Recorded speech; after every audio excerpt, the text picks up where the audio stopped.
sure na nakakatipid tayo ng ating gas. Hello mga kabasic, welcome again sa ating YouTube channel, Motorcycle Basic Mechanic, wherein we can learn repairs and tutorials and vlogs. Please subscribe and click the bell for the updates of our latest videos. Thank you so much and God bless everyone. Hello, welcome back mga kabasic sa ating channel. At ngayon meron tayong tuturo na naman na panibagong tutorials patungkol sa ating mga motor. At ito po ay kadalasang ginagawa na natin. Pero actually, check natin ang ating motor sa kanyang spark plug reading dahil minsan ay nagbabago ito, ano? Especially pag ang motor natin ay may mga parts na medyo hindi na umokay. Okay? So, maganda rin na makikita natin yung reading ng ating spark plug para malaman natin kung mayroon na bang pumalya na parts ng ating motor. So, tinignan natin ngayon. So, galing tayo biyahe. So, galing tayo ng biyahe at i-check natin ngayon. So, hindi pa natin nabuksan to. Mga ilang weeks na rin na hindi na nagbukas ng ating spark plug. So, tanggalin natin ang ating spark plug cap. Gamit tayo ng tools. 15mm. Okay. Yan. Galing natin. Ayan, so ang ating spark plug ay meron siyang resistor. Ayan, ayun oh. Wow. Ganda ng sunog ng ating spark plug. Ito yan. Ayan. Ayan, hindi siya mag-focus. Ayan, mga kabasic. Gandang-ganda yung ating spark plug reading. Brown na brown yung ating groundings. Ayan, brown na brown. Pati yung ating ceramic insulator, yung insulator natin dyan, no? Sa gitna. Maganda, no? So, ganyan mga kabisig dapat ang ating spark plug, no? Kulay kalawang or golden brown. Okay?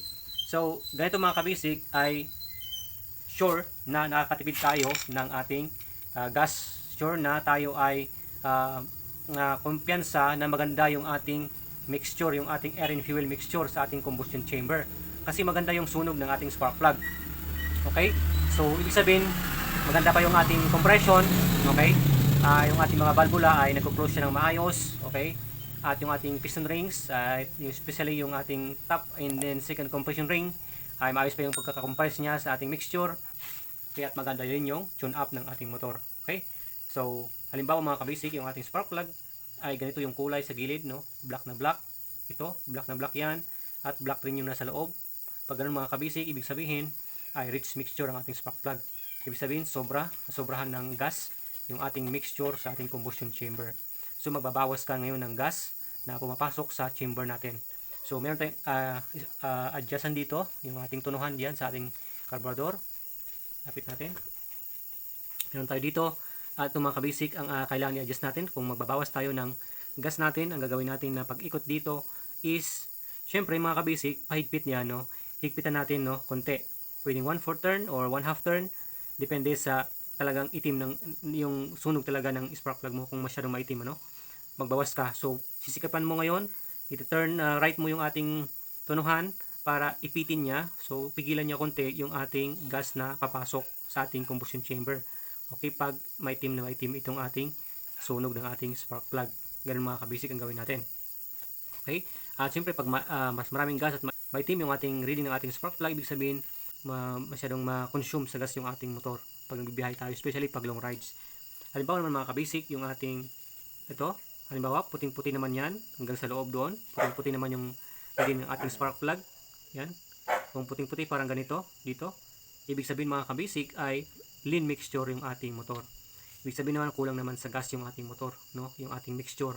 So ibig sabihin, ang gagawin mo dito sa ating tunuhan is kailangan mo din siyang luwagan ng konti, 1/4 or 1/2 paluwag. Okay, para mas madaming papasok na gas naman at mas less yung air na papasok sa ating combustion chamber. So ganoon lang mga kabasic ang cycle ng pagtutuno natin dito sa ating motor tungkol sa ating motor pag pinag-uusapan ng ating spark plug reading, kung rich ba or lean mixture yung ating sunog ng ating spark plug. Napakahalaga ito mga kabasic, ano? Kaya yan, maganda yung ating sunog. Hopefully ma-maintain natin yan, yung ating reading na ganyan, optimal reading, optimal spark plug reading yan. Kaya maganda yung ating takbo ng ating motor at smooth na smooth siya, okay? At yung idle din niya maganda. Kahit uminit na yung makina natin ay hindi na mamatay yung ating makina. Syempre, make sure na tama yung RPM ng yung motor, no? Kung 12, 13, 15 yung RPM mo, kailangan iset mo muna doon, okay? Kaya napakalaga mga kabisig na maayos itong ating spark plug reading. So, kung tatanungin niyo ako, okay, kung ilan ba yung turn ng aking tunuhan dito, syempre magkakaiba yung turn ng ating tunuhan. Okay, so yung mga iba naman dito dito yung kanilang tunuhan, yung mga underbone na motor at yung air na yung kinokontrol na carb at ito yung fuel na kinokontrol na carb. So depende yan sa ating mga karburador. Kaya kung ang motor ninyo is Rusi 175 TC, para sa akin ito, syempre ito yung fuel screw type na karburador. So ibig sabihin fuel yung kinokontrol yung ating tunuhan. Pag air screw type naman, yung hangin dito, yung hangin naman yung kinokontrol niya. Pwede mo siyang bawasan, pwede mo nang damihan yung hangin niya. Depende sa sunog ng yung spark plug. Kaya ito, hindi tayo mag-adjust ng carburetor kasi napakaganda na yung ating spark plug reading. Huwag nating baguhin yan. At check natin para naman makita ninyo talaga yung ating turn. Hindi ko naman pinagdadamot, no? Kung umayon sa inyo itong turn na ito, yung ating tunuhan na gayahin ninyo ito, dahil ang motor nyo ay 175 din na Rusi or Euro or Rakal o anong Moto Push, Skygo, pwede nyo yung gayahin. Kung makuha ninyo yung ganon, di good. Kung hindi, syempre magkakaiba nga ng design ng motor at din, no? Hindi rin natin masabi kung yung mga ibang parts ng motor mo or yung ibang dinaluin ng ating gas ay hindi rin maganda sa'yo. Sa akin is good. Or nagbago ka ng stock, ito all stock to, no? Ang ating motor.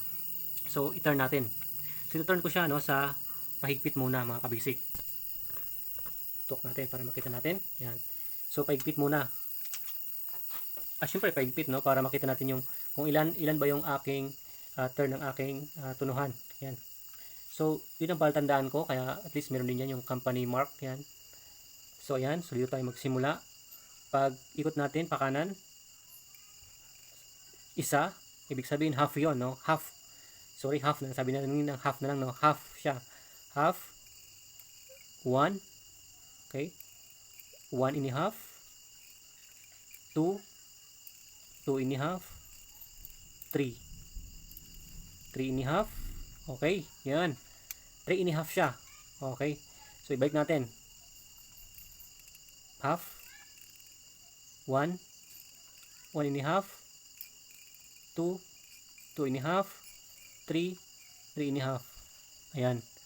So, ganyan yung aking screw, yung tunuhan ko. Ganyan yung adjust ko ng tunuhan. So, yun lang mga kabisik ang ating naituro at I hope na meron tayong natutunan kahit kunti lang at may apply natin sa ating mga motor upang maging maganda yung takbo ng ating mga rides. Okay, so thank you so much mga kabisik.